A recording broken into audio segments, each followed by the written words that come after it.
Hello viewers, मैं हूं सरताज sir और आप देख रहे हैं सरताज सर की क्लास। भाई साहब, आज के दिन मैं आपको अंग्रेजी के कमाल के 10 स्लैंग वर्ड सिखाने वाला हूं। और पहले ये तो बता दे कि स्लैंग वर्ड्स का मतलब क्या होता है। बहुत नाचने लग जाएगा, ड्रामेबाजी कर लेगा, बता तो दे। अरे क्या बात कर रही हो आप? अरे स्लैंग वर्ड्स उन्हें कहते हैं वो जैसे मान लो कोई हिंदी का वर्ड है, उसकी इंग्लिश होती है। अब उस इंग्लिश की जगह उसके लिए कोई इंग्लिश का शॉर्ट वर्ड या इंग्लिश का कोई शॉर्ट फ्रेज यूज किया जाए, उन्हें स्लैंग वर्ड्स कहते हैं। आप भी ना ऑन कैमरा बेइज्जती मार देती हो मैडम, क्या बताया यार। अच्छा भैया, तो अब ऐसे स्लैंग वर्ड्स से आप सामने वाले के सामने बढ़िया अंग्रेजी झाड़ सकते हैं, ठीक है। अब ऐसे कमाल कमाल के 10 स्लैंग वर्ड सीखने के लिए इस वीडियो का अंत तक जरूर देखिएगा। आगे बढ़ने से पहले चैनल को सब्सक्राइब कर दीजिए, सब्सक्रिप्शन बटन पर आपने एक बेल आइकन को उसको दबा दीजिए ताकि रोजाना वीडियोस के नोटिफिकेशंस आपको बिल्कुल टाइम पर मिल जाए।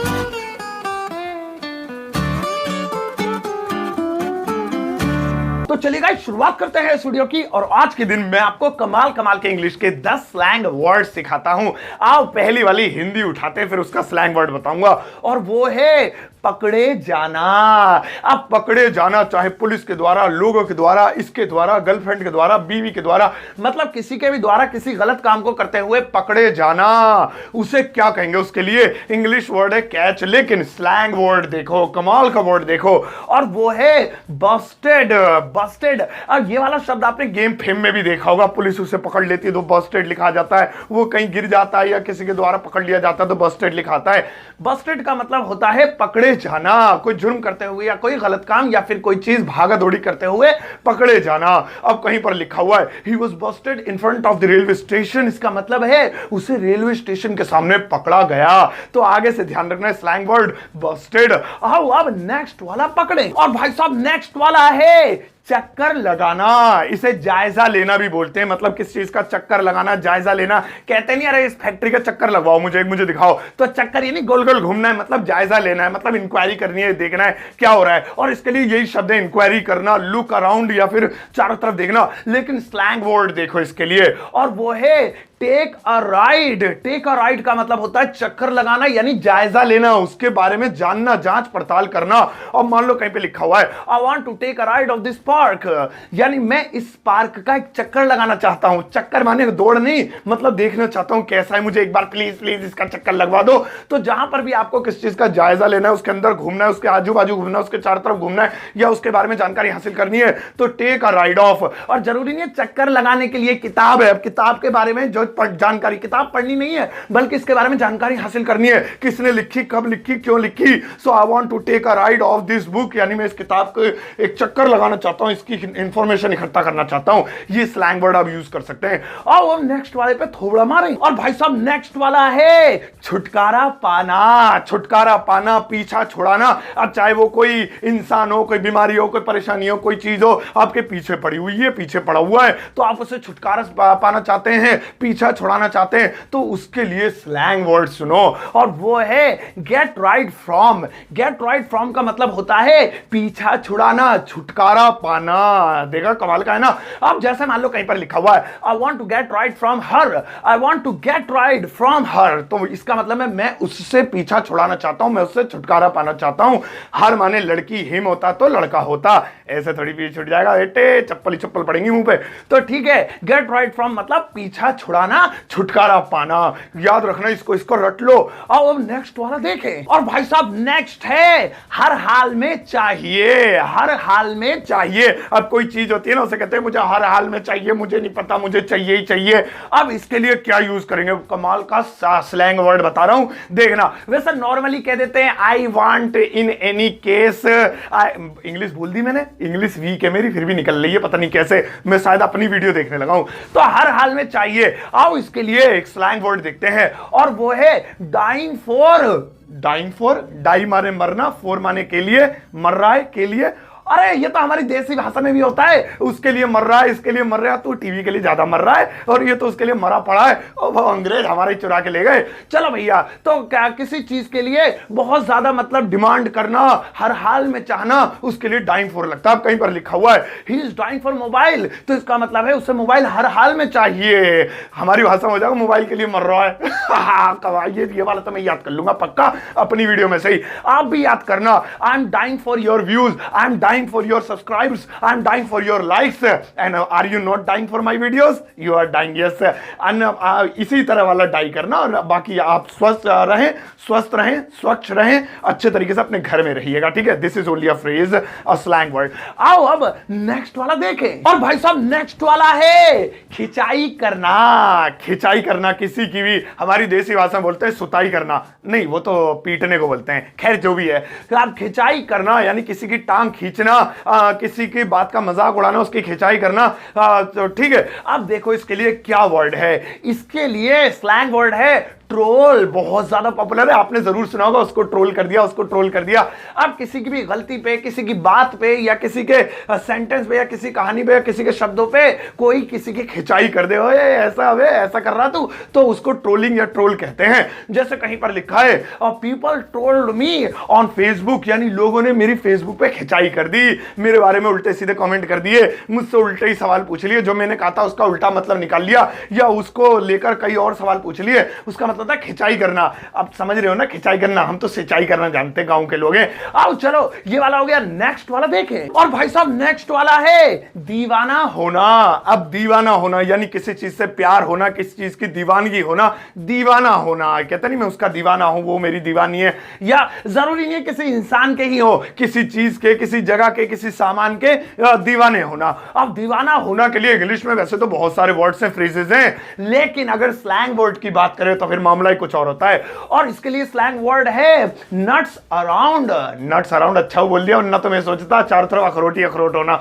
चलो अब नट्स अराउंड का मतलब होता है दीवाना होना। जैसे कहीं पर लिखा है I am nuts around Katrina Kaif, इसका मतलब आप समझ ही गए होंगे, अरे बड़े चालाक है, ऐसे सेंटेंस तो बड़ी जल्दी समझ में आते हैं, यानी मैं कैटरीना कैफ का दीवाना हूं।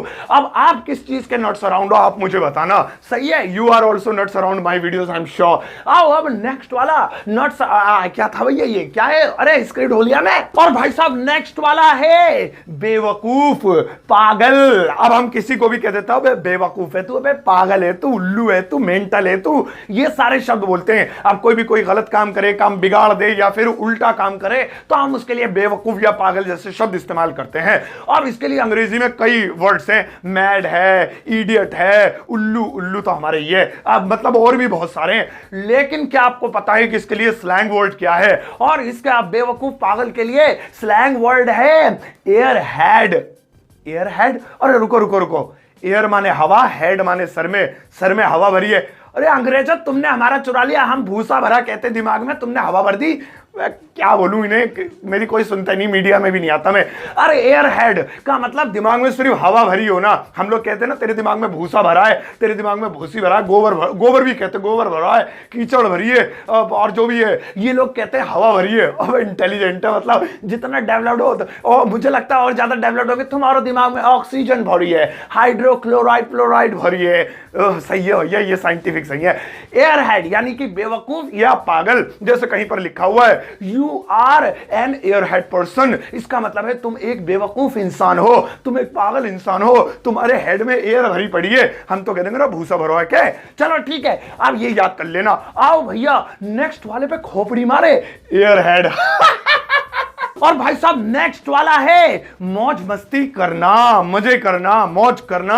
अब अक्सर लोग ये यूज करते हैं हम तो वहां मौज मस्ती कर रहे थे भैया, हमने वहां मौज मस्ती की, हम मौज मस्ती करेंगे, मजे करेंगे। इसके लिए अंग्रेजी में बहुत सारे वर्ड्स हैं। एंजॉय, हम वहां पर एंजॉय करेंगे, टाइम स्पेंड करेंगे, गुड टाइम स्पेंड करेंगे, और मजे करेंगे। मजे तो हमारे ये पता नहीं अपने ही निकलते हैं मुंह से, ठीक है। अब इसके लिए स्लैंग वर्ड देखते हैं क्या है। और इसके लिए स्लैंग वर्ड है हैंग आउट। हैंग आउट, अरे मैडम ऐसे वर्ड लिखा करो स्क्रिप्ट में जो इन्हें पता ना हुआ करे, ये पता है बहुत पुराना है ये। चलो खैर, हैंग आउट का मतलब होता है मौज मस्ती करना, यानी बाहर घूमने जाना, मजे करना दोस्तों के साथ खूब ज्यादा। अब जैसे कहीं पर लिखा हुआ है he is hanging out in Goa, इसका मतलब है वह गोवा में मजे कर रहा है, मस्ती कर रहा है। हैंग में आईएनजी लगाना पड़ा क्योंकि टेंस के अकॉर्डिंग स्लैंग वर्ड भी चेंज हो जाते हैं। आईएनजी भी लगती है, ईडी भी लगती है, सीडी भी लगती है, जो भी लगती है, ठीक है, लगा देना।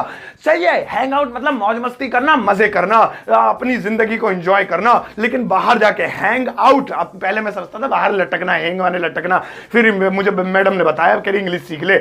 आओ अब नेक्स्ट वाला देखें। और भाई साहब नेक्स्ट है माहौल। अब माहौल होता है ना, हमारे आसपास के चारों तरफ के लोग, वातावरण जो होता है उसे माहौल बोलते हैं। इंग्लिश में वैसे इसे बोलते हैं एटमॉस्फेयर। मेरे यहाँ का एटमॉस्फेयर बहुत खराब है, मतलब मौसम कोई नहीं, माहौल को भी एटमॉस्फेयर कहते हैं। हमारे आसपास जो लोग रहते हैं, हमारे आसपास जैसी सभ्यता वाले, मानसिकता वाले, दिमाग वाले, ये वाले वो वाले, सब्जी वाला, चाय वाला, असलियत निकल रही है, तो ऐसे लोग रहते हैं, तो भैया वो उसे हिंदी में माहौल कहते हैं, एटमॉस्फेयर कहते हैं। तुम्हारे का एटमॉस्फेयर अच्छा नहीं है, मैं वहां नहीं रहना चाहता तुम्हारे साथ। लेकिन देखो इससे इंग्लिश में क्या कहेंगे। आप माहौल को अंग्रेजी में मतलब अंग्रेजी क्या पढ़ रहे थे हम, स्लैंग वर्ड्स। हाँ, अंग्रेजी स्लैंग वर्ड में क्या कहेंगे, और इसे कहेंगे क्या कहेंगे, स्क्रिप्ट कहां गई? हाँ, इसे कहेंगे वाइब्स। वाइफ नहीं, पर फिर तो माहौल खराब ही हो जाएगा। वाइब्स, वाइब्स का मतलब होता है माहौल। अब जैसे कहीं पर लिखा हुआ है you need good vibes to learn English, इसका मतलब है तुम्हें अंग्रेजी सीखने के लिए अच्छे माहौल की जरूरत है। ये नहीं तुम मतलब जो है नाले के पास पड़े हुए और कह रहे मैं इंग्लिश सीखूंगा। अच्छे माहौल की जरूरत है, लोग आसपास पढ़े लिखे हो, इंग्लिश बोलने वाले हो, सो अच्छे वाइब्स होंगे तो obviously you can learn good English. Okay, तो चलो लेट्स वॉच द नेक्स्ट वाला। और भाई साहब नेक्स्ट वाला है खाने का शौकीन। अब ऐसे भी लोग होते हैं जो खाने के बहुत ज्यादा शौकीन होते हैं, उन्हें भरना आई मीन खाना खाना खाना ठूसना, कैसे बोल रहा हूं मैं, मतलब पेट भरना, नए नए तरीके खाने खाना, खाने के लिए इधर उधर जाना, खूब घूमना फिरना। आजकल तो लॉकडाउन है, सच में रोना आ रहा है, वरना तो मैं यूं ही पराठे खा जाता था वहां जाके। कौन सी दुकान है वो? अरे मैडम वो पराठे कौन सी शॉप है जो फेमस है बहुत? चल भाई यहाँ से। हाँ वही मूर्थल में, ठीक है। अरे भाई साहब अब तो भूल जाओ, पता नहीं कब खुलेगी, कब जाएंगे हम। आज चलो मुद्दे पे आए थे, भटक गए थे हम। तो खाने का शौकीन यानी बहुत ज्यादा जिसे खाना पसंद हो। अब भाई साहब ऐसे व्यक्ति को क्या कहेंगे? तो इसके लिए बहुत सारे वर्ड्स हैं इंग्लिश में, एडिक्ट ऑफ फूड या फिर फूड लवर या फिर ये वो। तो आप लवर फवर छोड़ो, इसके लिए स्लैंग वर्ड देखो, और वो है फूडी। हो, छोटा सा वर्ड, काम 35 आई मीन खत्म। फूडी, फूडी का मतलब होता है खाने का बहुत ज्यादा शौकीन। जैसे कहीं पर लिखा हुआ है यू आर अ फूडी, तुम एक फूडी हो। तो ये मत सोचना तुम्हें फोड़ने की बात कर रहा है, तुम फूटोगे यहाँ के। यू आर अ फूडी मतलब आप खाने के शौकीन व्यक्ति हो। आर यू फूडी, क्या आप खाने के शौकीन हो? कम टू आवर रेस्टोरेंट, तो आइए हमारे रेस्टोरेंट में। I am a foodie person. भाई साहब मुझे तो खाने का बहुत शौक है, नई नई जगह जहाँ कड़ी चावल बिरयानी रायता फायता और मतलब जो है आलू फालू बट रहे हो, मैं फौरन लाइन में लग जाता, नहीं लाइन में नहीं, आई मीन रेस्टोरेंट में जाके खाता हूं। सही है, तो फूडी का मतलब होता है खाने का शौकीन।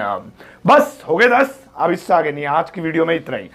तो भाई साहब ये थे कुछ स्लैंग वर्ड्स। अब बारी आपकी है कि आप मुझे कुछ करके दिखाओ, लगाओ। हाँ ठीक है, अब देखो यहाँ पे है कुछ 5 वर्ड्स है। अब इनकी हिंदी नहीं लिखी है मैंने, सिर्फ वर्ड्स लिखे हैं, क्योंकि अभी इतना याद करा दिया, अब भी हिंदी बताने की जरूरत है यार, इतना तो पढ़ लिया करो।